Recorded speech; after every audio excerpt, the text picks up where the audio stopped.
Hai semuanya, gimana kabar kalian? Semoga selalu dalam keadaan baik. Jadi welcome back di segmen analisa kripto. Di video kali ini kita akan bahas sebuah token yang udah di-request teman-teman di kolom komentar, yaitu TMAC DAO. Ini sesuai dengan requestan dari Faris Jehan. Gimana eh, koin TMG, TMG, TMG atau TMAC DAO. Nah, setelah aku cari-cari ini sebenarnya token apa? Ini adalah token komunitas, teman-teman. Jadi kalau kita lihat sih dia launch in fair and transparent format Web3, dedicated to expanding TMAC brand. Ya, TMAC. Nah, TMAC itu siapa? Aku juga penasaran. Ternyata TMAC itu adalah Tracy McGrady.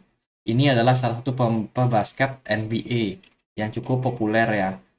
Bagi teman-teman yang suka NBA tentunya pasti tahu. Kalau yang nggak suka ya mungkin harus dipelajari lagi profilnya. Jadi token yang diciptakan ini adalah token yang terinspirasi sama yang namanya pebasket NBA, Tracy McGrady, teman-teman. Salah satu bintang. Dan memang tujuan diciptakan token ini itu mirip seperti fan token. Fan token kayak AC Milan, terus ada Barcelona. Itu kan ada tuh koin-koin komunitas, koin-koin klub bola. Ada juga yang dari tim F1 seperti Eplin kalau nggak salah, itu juga dari komunitas juga. Jadi ini pun juga sama. Mungkin nanti kalau ada saingannya ada token Michael Jordan misalkan. Ya kita nggak tahu lah. Tapi ini ada tokennya yaitu T-Mac, teman-teman. Ini buat komunitas penggemar NBA, komunitas penggemar bukan sepak bola, basketball. Ya, mungkin teman-teman yang suka itu mau koleksi koinnya, ya itu tujuan teman-teman tentunya bukan buat investasi ya.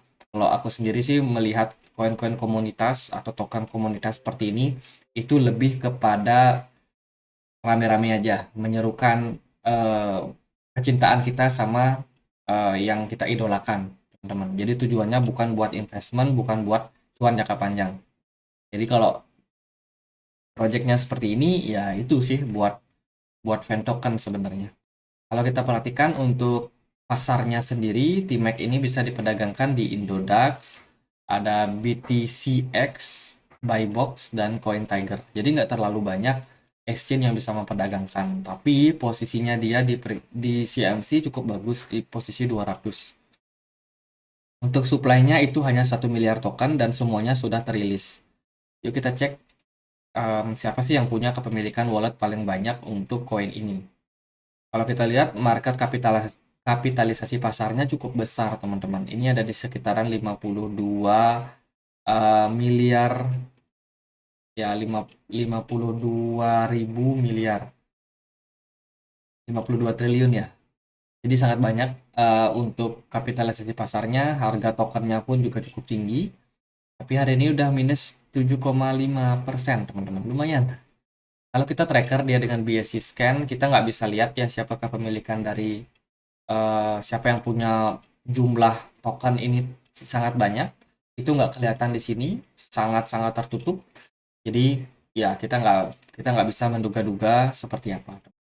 Jadi itu kalau ditanya fundamental ya tentunya fundamentalnya ada pada fans aja sih sebenarnya. Jadi kecintaan para fans terhadap tokoh atau idola yang mereka suka. Jadi kalau secara project menurut saya nggak bakalan terlalu gimana-gimana, informasinya juga nggak terlalu banyak, tapi dia punya konsep DAO. Mungkin kita bisa mengambil voting juga di sini ya, karena kita punya tokennya, kita punya kesempatan atau punya hak suara lah istilahnya untuk mengambil kebijakan-kebijakan yang mengenai T-Max sendiri atau pemain basket ini, teman-teman.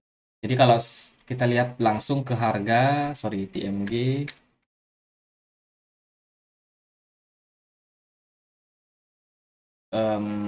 TMG, kita nggak dapat chartnya ya teman-teman. Di TradingView sendiri nggak bisa diakses untuk chartnya. Coba kita pakai chart dari Indodax. Ini kita akan coba lihat seperti apa pergerakan daripada koin atau token ini. TMAC. Nah, kita coba akses ya seperti apa TMAC pergerakannya. Volumenya nggak terlalu gimana-gimana ya teman-teman. Ini volumenya cukup cukup bervariasi. lagi kecil, lagi besar, tapi secara konsistensi itu kurang. Dan secara pergerakan harga sebenarnya masih cukup uptrend ya.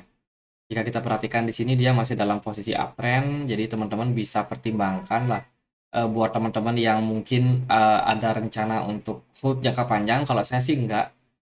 Kenapa? Ya karena ini koin diciptakan memang bukan buat investing. Ini diciptakan untuk orang-orang yang ngefans sama basket, sama itu tadi City Max ya. Kalau buat investing menurut saya kurang. Jadi kalau teman-teman ada yang udah terlanjur masuk dalam posisi sekarang ya teman-teman tunggu aja. Saya rasa harganya masih bakal menguat kok ke depannya. Jadi belum belum sesuatu yang harus teman-teman jual dengan secara tiba-tiba. Saya rasa kedepannya harganya masih bakal menguat, tapi kita butuh kesabaran aja. Teman-teman perhatikan koin-koin dengan pergerakan yang volatile seperti ini, kadang-kadang dia naik sangat signifikan ya, naik sampai 11.000, terus tiba-tiba dia drop lagi ke 5 ribuan, itu adalah koin-koin yang volume perdagangannya cenderung kecil. Bandar sangat berperan dalam permainan harga tersebut. Makanya teman-teman agak harus hati-hati, jangan pernah FOMO di koin-koin seperti ini. Jadi kalau kita lihat dari posisi harganya sekarang, dia berada di level support. Supportnya ada di kisaran 5 ribuan. Jadi kalau dia berhasil mempertahankan level tersebut, maka arahnya masih bakalan bisa menguat ke depannya. Atau kalau dia justru drop, kita bisa perhatikan level support berikutnya di 4.000 atau 3.800 something. Itu jadi next support berikutnya kalau level 4.000-nya jebol. Maka progresnya mungkin bisa seperti ini, turun, kemudian di sini kita bisa expect ada sebuah peningkatan lanjutan yang bisa terjadi. Jadi buat di Max ya gitu aja. Secara fundamental kita udah bicarakan, dan secara pergerakan harga pun juga sudah. Secara market mereka sedikit banget ya. Belum listing di banyak exchange, jadi mungkin volumenya agak sedikit kecil. Jadi gitu aja buat T-Max DAO. Semoga bisa bermanfaat, dan akhir kata saya Andre. Terima kasih.